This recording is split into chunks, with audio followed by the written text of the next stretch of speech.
Hello students. Exercise 5.1 जो है AP की यानी अर्थमेटिक प्रोग्रेशन की, इसका क्वेश्चन फर्स्ट बता रहा है in which of the following situations does the list of numbers involved make an arithmetic progression and why. यहाँ पे हमें सिचुएशंस दी गई है, हमें पूछ रहा है कि इनमें से कौन सी सिचुएशन एपी यानी अर्थमेटिक प्रोग्रेशन बनाएगी। फर्स्ट पार्ट इसका, the taxi fare of each kilometre when the fair is ₹15 for the first kilometre and ₹8 for each additional kilometre.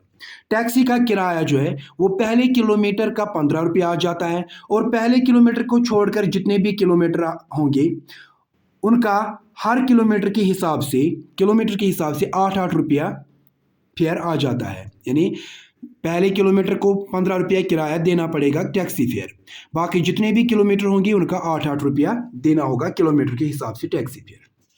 हमें देखना है कि ये टैक्सी फेयर एपी बनाएगा कि नहीं। Taxi fare for first kilometre, पहले किलोमीटर का टैक्सी फेयर कितना आता है, वो है 15 रुपया, ₹15। Taxi fare for first 2 kilometres, पहले 2 किलोमीटर का टैक्सी फेयर कितना होगा, कितना किराया आ जाएगा। 2 किलोमीटर का पहले किलोमीटर का है 15, दूसरे किलोमीटर का है 8, क्योंकि पहले किलोमीटर को छोड़कर बाकी जितने भी किलोमीटर होंगे उनका किलोमीटर के हिसाब से 8-8 रुपया किराया आ जाता है। पहले किलोमीटर का 15 और दूसरे किलोमीटर का 8 हो गए पहले 2 किलोमीटर। 15 प्लस 8 कितने हो गए, 15 प्लस 8 हो गए 23 रुपीज़ आ जाएगा पहले 2 किलोमीटर का। इसी तरह taxi fare for first 3 kilometre, पहले 3 किलोमीटर का किराया कितना आ जाएगा, 2 किलोमीटर का 23 आ गया और तीसरे किलोमीटर का और 8 रुपीज़ आ जाएगा। 23 प्लस 8 कितना हो गया, 31 रुपीज़ 3 किलोमीटर्स का फेयर आ जाएगा। Taxi fare for first 4 kilometres, पहले 4 किलोमीटर का टैक्सी का किराया कितना आ जाएगा, 3 किलोमीटर का तो 31 आ गया, चौथे किलोमीटर का आ जाएगा प्लस और 8 रुपीज़ प्लस 8, तो वो कितना बन जाएगा, 31 प्लस 8 हो गया 39, 4 किलोमीटर का 39 रुपीज़ आ जाता है। अब हम यहाँ पे सीरीज जो आ रही है ना हमारी, या सीक्वेंस जो आ रहा है हमारा, सीक्वेंस आ रहा है पहले 15, पहले किलोमीटर का 15, फिर 2 किलोमीटर का 23, फिर 3 किलोमीटर का 31, 4 किलोमीटर का 39 डैश डैश, इसी तरह ही चलता जाएगा। ये A1 first term, A2, A3, A4, हम इसमें A2 माइनस A1 करेंगे। A2 माइनस A1 कितना है, A2 ये है, A1 ये है, यानी 23 माइनस 15, 23 माइनस 15 हो गया 8। अब हम A3 माइनस A2 करेंगे, थर्ड टर्म से सेकंड टर्म माइनस करेंगे, 31 माइनस 23, 31 माइनस 23, 31 से 23 माइनस करेंगे वो भी आ जाएगा 8। यहाँ डिफरेंस सेम आ रहा है, A2 माइनस A1 वो भी 8 आ रहा है, A3 माइनस A2 वो भी 8 आ रहा है। जब डिफरेंस सेम आएगा तो हमारी जो सिचुएशन होती है ये AP होती है। सिंस A1 माइनस A2 जो है ये इक्वल आ जाता है A3 माइनस A2 को, सॉरी A2 माइनस A1 जो है ये इक्वल आ जाता है A3 माइनस A2 को, therefore it is an AP। ये सिचुएशन जो है ना ये एक AP हो बनाएगी, एक AP होगी। फिर इसका सेकंड पार्ट है, the amount of air present in a cylinder when A vacuum pump removes 1/4 of the air remaining in the cylinder at a time. एक सिलेंडर के अंदर हवा भरी हुई है और वैक्यूम पंप से जब हम एक पंप लगाते हैं, एक पंप करते हैं वैक्यूम पंप से, वो जो सिलेंडर में जितनी हवा होती है उसका 1/4 हिस्सा एक पंप से बाहर निकल आता है। उस सिलेंडर के अंदर कितनी हवा रह जाती है, वो हवा हमें वो अमाउंट ऑफ एयर हमें देखना है कि वो AP बनाएगा कि नहीं। पहले सिलेंडर में कितनी हवा थी वो हमें पता नहीं, हम लेंगे let the total air be X, total हवा जो है ना सिलेंडर वो हमने X ले ली। Air removed by first pump, जब वैक्यूम पंप से पहला पंप करेंगे, पहला पंप जब करेंगे ना वैक्यूम पंप से, हर पंप से कितनी हवा बाहर आ जाती है, जितनी सिलेंडर में होगी उसका 1/4 हिस्सा बाहर आ जाता है एक पंप से। सिलेंडर में पहले टोटल हवा कितनी थी, X, जब हम पंप करेंगे तो इस x का 1/4 ऑफ x जो है ना, इतनी हवा बाहर आ जाएगी, यानी इस x का 1/4 हिस्सा बाहर आ जाएगा। वही लिखा मैंने यहाँ पे, बाहर कितना आएगा 1/4 x, यानी इस x का 1/4 हिस्सा, वो कितना बन जाएगा 1 इंटू एक्स हो गया x ही, नीचे डिवाइड बाई 4। सिलेंडर में हवा x थी, एक पंप करने से, पहला पंप करने से इतनी हवा बाहर आ गई। अब सिलेंडर में कितनी हवा बची, पहले इतनी थी, इतनी बाहर आ गई, इसमें से ये माइनस करेंगे, जितनी बाहर आ गई तो उतनी हवा यहाँ सिलेंडर में बच जाती है। एयर लेफ्ट, अब कितनी बची, अब हवा कितनी बची है सिलेंडर में, टोटल x थी, x टोटल हवा थी सिलेंडर में, माइनस उसमें से बाहर कितना आया, एक पंप की हवा जो x/4 है ना, इतना बाहर आ गया उसमें। इसको हम एलसीएम मेथड से करते हैं, मगर यहाँ पे दो ही फ्रैक्शन है, हम शॉर्टकट में क्रॉस मल्टीप्लिकेशन से भी काम चला सकते हैं। यहाँ पे x इंटू 4 हो गया 4x, बीच में माइनस, इसके नीचे कुछ नहीं, वो 1 होता है, 1 इंटू एक्स हो गया x, डिवाइड बाई, इसके नीचे 1, इसके नीचे 4, 1 4 are 4 is equal to 4x minus x, 4x से एक x माइनस करेंगे तो वहाँ कितने बचे 3x, डिवाइड बाई नीचे 4। इतनी हवा बची है सिलेंडर में। अब सिलेंडर में इतनी हवा है, पहले इतनी थी, ये बाहर आ गई इतनी हवा एक पंप करके, बाद में हवा इतनी बची सिलेंडर में। अब जब हम दूसरा पंप करेंगे ना, अब सिलेंडर में इतनी हवा है, जब हम अब दूसरा पंप करेंगे तो ये जो सिलेंडर में हवा बची है इसका 1/4 बाहर आ जाएगा, यानी air removed by second pump. Second pump कितनी हवा बाहर निकालेगा, वो भी 1/4 जो सिलेंडर में हवा होगी उसका 1/4 बाहर निकालेगी। अब सिलेंडर में हवा कितनी बची है 3x/4, इसी का 1/4 बाहर आएगा, यानी 1/4 किसका 3x/4 का बाहर आ जाएगा, जितना सिलेंडर में हवा बची है। ये कितना बन जाएगा, मल्टीप्लिकेशन में डायरेक्ट मल्टीप्लाई होता है, ऊपर वालों को नीचे वालों को, 1 इंटू 3x हो गया 3x अपॉन नीचे 4 4 आर 16। इतनी हवा बाहर आ जाती है, सेकंड पंप में इतनी हवा बाहर आ जाएगी। एयर लेफ्ट, अब सिलेंडर में गैस कितनी बची, सिलेंडर में गैस बची थी 3x/4, 3x/4। फिर हमने पंप किया दूसरा तो इतनी गैस बाहर आ गई, यानी ये गैस अब सिलेंडर में माइनस हो जाएगी, -3x/16। इतनी हवा बची थी, पंप किया तो इतनी हवा बाहर आ गई, मतलब ये हवा जो है ना इसमें माइनस हो जाएगी, कम हो जाएगी, इज इक्वल टू। इसको हम क्रॉस भी कर सकते हैं और एलसीएम मेथड से भी कर सकते हैं। हम यहाँ पे एलसीएम मेथड ही करेंगे। एलसीएम मेथड में हम क्या करते हैं, ये जो डिनोमिनेटर्स होते हैं ना 4 और 16, इनका एलसीएम निकालते हैं। 4 और 16 का एलसीएम, 2 से होगा 2 2 आर 4, 2 8 आर 16, 2 1 आर 2, 2 4 आर 8, 2 से होगा 1 ऐसे ही, 2 2 आर 4, ये 1 ऐसे ही, फिर से 2 से होगा 2 1 आर 2, इनको मल्टीप्लाई करना है, 2 into 2 into 2 into 2, 2 2 are 4, 4 2 are 8, 8 2 are 16, 16 LCM आ गया यहाँ पे। ये जो 16 है नीचे यही एलसीएम वाला 16 लिखना है, नए 4 लिखना है, नए 16 लिखना है, जो एलसीएम आ गया 16 वही नीचे लिखना है। उसके बाद क्या करना है, 3x का डिनोमिनेटर है 4, इस 4 से हमें एलसीएम वाले 16 को डिवाइड करना है। ये जो एलसीएम वाला 16 है ना, 4 से इसको डिवाइड करेंगे, 4 1 आर 4, 4 4 आर 16, वहाँ कितना आ गया 4, जो वहाँ आ जाता है 4, इस 4 से ये जो 4 के ऊपर 3x है इसको इस 4 से मल्टीप्लाई करना है, 3 4 आर 12 और इसके साथ x, ये 12x बन जाएगा, बीच में माइनस। फिर क्या करना है, जो ये एलसीएम वाला 16 आ गया, अब इसको इसके डिनोमिनेटर यानी 16 से डिवाइड करना है, 16 से डिवाइड करना है, 16 1 आर 16 1 आर, वहाँ कितना आ गया 1, इस 1 से हमें इस 16 के जो न्यूमरेटर है ऊपर 3x, इसको मल्टीप्लाई करना है, वो कितना आ गया 1, 1 इंटू 3x कितना बन जाएगा 3x he, is equal to. 12x से 3x माइनस करेंगे तो वहाँ 9x बचते हैं, डिवाइड बाई 16 ऐसे ही। एयर लेफ्ट है अब इतना सिलेंडर में, हमें AP निकालना है। ये AP बनाएगा कि नहीं जितना इसमें एयर रह जाता है। सीक्वेंस क्या आ गया यहाँ पे, पहले सीक्वेंस लिखेंगे। पहले टोटल एयर जो सिलेंडर में थी वो थी x, उसके बाद एक पंप किया इतना बाहर आ गया, फिर हवा कितनी बची सिलेंडर में 3x/4। हमें AP निकालनी है, उस हवा की नहीं जो बाहर आ गई, जितनी सिलेंडर में रह जाती है उसी की हमें AP निकालनी है। पहले हवा थी x, फिर एयर लेफ्ट, फिर कितनी हवा बची सिलेंडर में 3x/4, और एक पंप किया तो एयर लेफ्ट, फिर कितनी हवा बची 9x/16।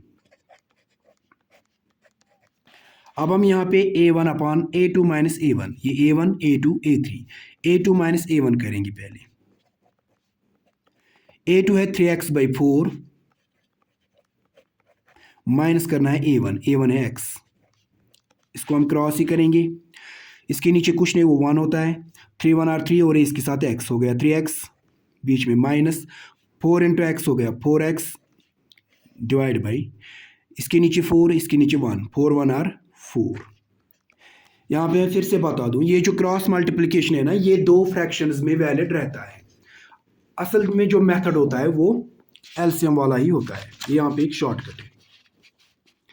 हाँ, एक प्लस वाला नंबर है, दूसरा माइनस वाला नंबर है, सब्ट्रैक्शन होगा। 4x से 3x माइनस करेंगे तो वहाँ 1x बचा, बड़े की साइन है माइनस, इसकी साइन माइनस ही रहेगी, डिवाइड बाई नीचे है 4। इसके बाद हम A3 minus A2 third term से सेकंड टर्म माइनस करेंगे। थर्ड टर्म में 9x/16 minus 3x, second term में 3x/4।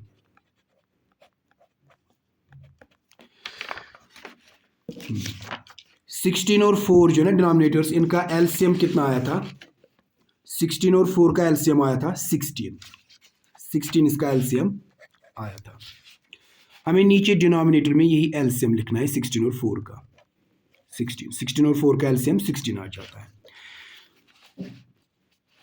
ये 9x का डिनोमिनेटर जो है 16, इस 16 से एलसीएम वाले 16 को डिवाइड करना है, 16/16, 16 1 16, वहाँ आ गया 1।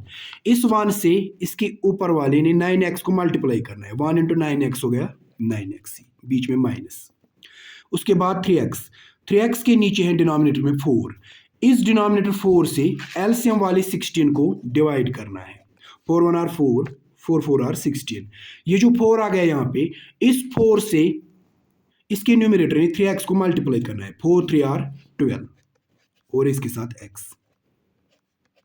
ये कितना आ जाएगा, एक प्लस दूसरा माइनस, सब्ट्रैक्शन होगा।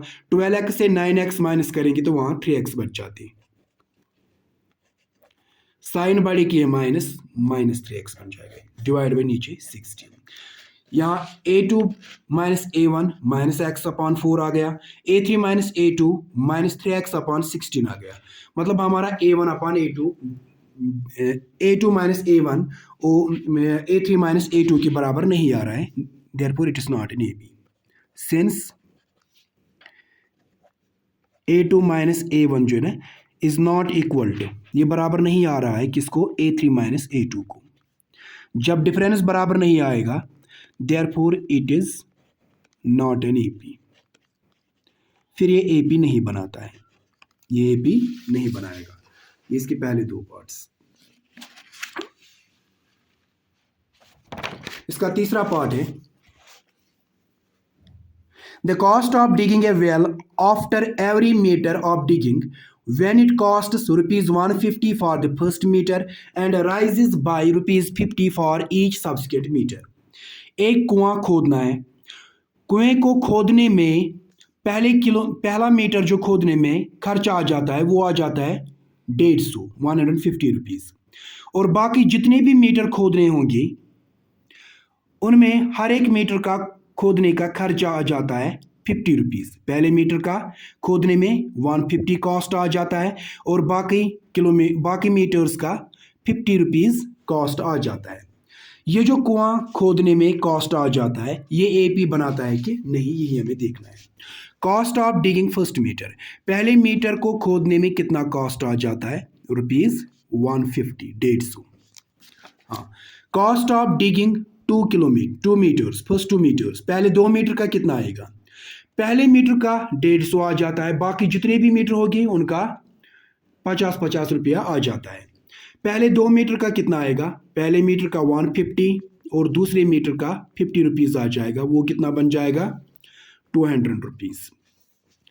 Cost of digging first 3 metres, पहले 3 मीटर का कितना आ जाएगा, 2 मीटर का आ गया 200 प्लस तीसरे मीटर का आ जाएगा और 50 रुपीज़, वो कितना बन जाएगा, 250 रुपीज़।